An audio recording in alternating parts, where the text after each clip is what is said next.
Hello student, Krishna institute of law में आपका हार्दिक स्वागत है। आज हम BA LLB first year first sem के पेपर पॉलिटिकल थ्योरी के अंतर्गत फोर्थ यूनिट में चर्चा करेंगे प्रेसिडेंशियल गवर्नमेंट या अध्यक्षात्मक सरकार। इससे जो प्रीवियस वीडियो था उसमें हमने बात की थी यूनिटरी गवर्नमेंट, फेडरल गवर्नमेंट और पार्लियामेंट्री गवर्नमेंट। जो आपके फर्स्ट दो हैं यूनिटरी और आपका फेडरल गवर्नमेंट, उसमें क्लासिफिकेशन का जो बेस था वो ये था कि पावर का डिस्ट्रीब्यूशन कहाँ कहाँ है। उस आधार पर दो प्रकार की गवर्नमेंट थी, यूनिटरी गवर्नमेंट और आपका फेडरल गवर्नमेंट। आज जो है हमारे पास, इससे पहले हमने बात की थी पार्लियामेंट्री गवर्नमेंट, और आज जो हम चर्चा कर रहे हैं वो है प्रेसिडेंशियल गवर्नमेंट, आपका अध्यक्षात्मक सरकार। अध्यक्षात्मक सरकार और संसदीय सरकार में मेन क्लासिफिकेशन का जो बेस ये है कि मेन पावर का यूज कौन करता है, यानी पावर का कौन यूज करता है, शक्ति मेन किसके पास है। अगर हम देखें संसदीय सरकार में तो मेन शक्ति किसके पास होती है, उसमें मेन सुप्रीम पावर होती है आपका प्राइम मिनिस्टर के पास, वो उन पावर का यूज करता है। और जो अध्यक्षात्मक सरकार होती है उसमें मेन पावर किसके पास होती है, प्रेसिडेंशियल के पास। प्रेसिडेंशियल गवर्नमेंट को नॉन पार्लियामेंट्री गवर्नमेंट भी कहते हैं। इसका जो आपका फिक्स्ड एग्जीक्यूटिव होता है, नॉन रेस्पॉन्सिबल एग्जीक्यूटिव होता है, और ये मेन पावर जो है दोनों सरकारों का हेड कौन होता है, राज्य सरकार और सेंट्रल गवर्नमेंट दोनों सरकारों का हेड कौन होता है, आपका प्रेसिडेंट होता है। और प्रेसिडेंट के पास ही मेन पावर आपकी इसमें होती है।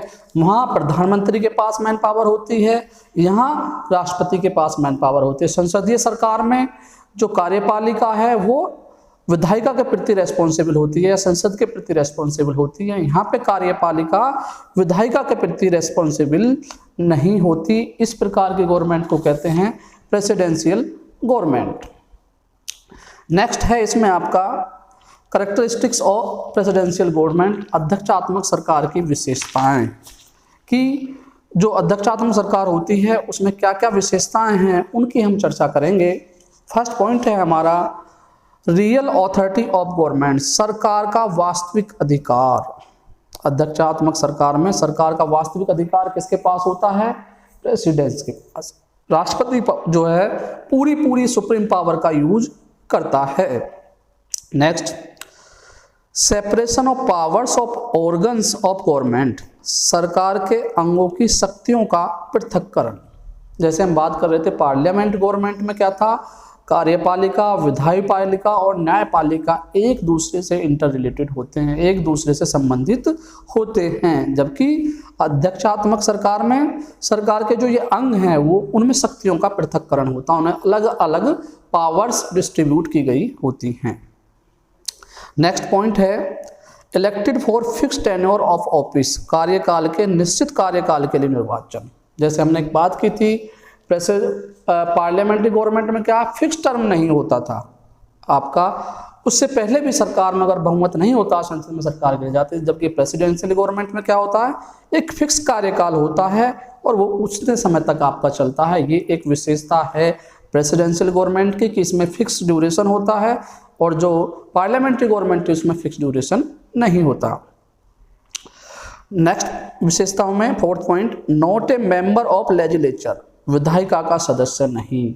जैसा हमने देखा था कि जो पार्लियामेंट्री गवर्नमेंट में थी उसमें जो एग्जीक्यूटिव होता था वो विधायिका का या संसद का मेंबर होता था। कैबिनेट में वही बन सकता है जो संसद का मेंबर होता, मेंबर ऑफ पार्लियामेंट होता है। जबकि प्रेसिडेंशियल गवर्नमेंट में ऐसा नहीं है, उसमें आपका कैबिनेट का जो मेंबर होगा वो जरूरी नहीं है कि वो आपका मेंबर ऑफ लेजिस्लेचर आपका हो, जरूरी विधायिका का वो सदस्य होना उसके लिए अनिवार्य नहीं है।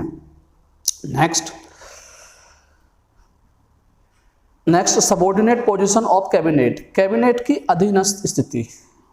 जो हम देखते हैं जो पार्लियामेंट्री गवर्नमेंट है उसमें क्या कैबिनेट की कैसी स्थिति होती है आपकी, वो मुख्य पावर में आपका होता है। यहाँ पे क्या है आपका प्रेसिडेंशियल गवर्नमेंट में वो अधीनस्थ होता है, सबऑर्डिनेट होता है, पोजीशन होती है कैबिनेट की, उसमें उसकी जो स्थिति जो है अधीनस्थ होती है। Thank you very much. है।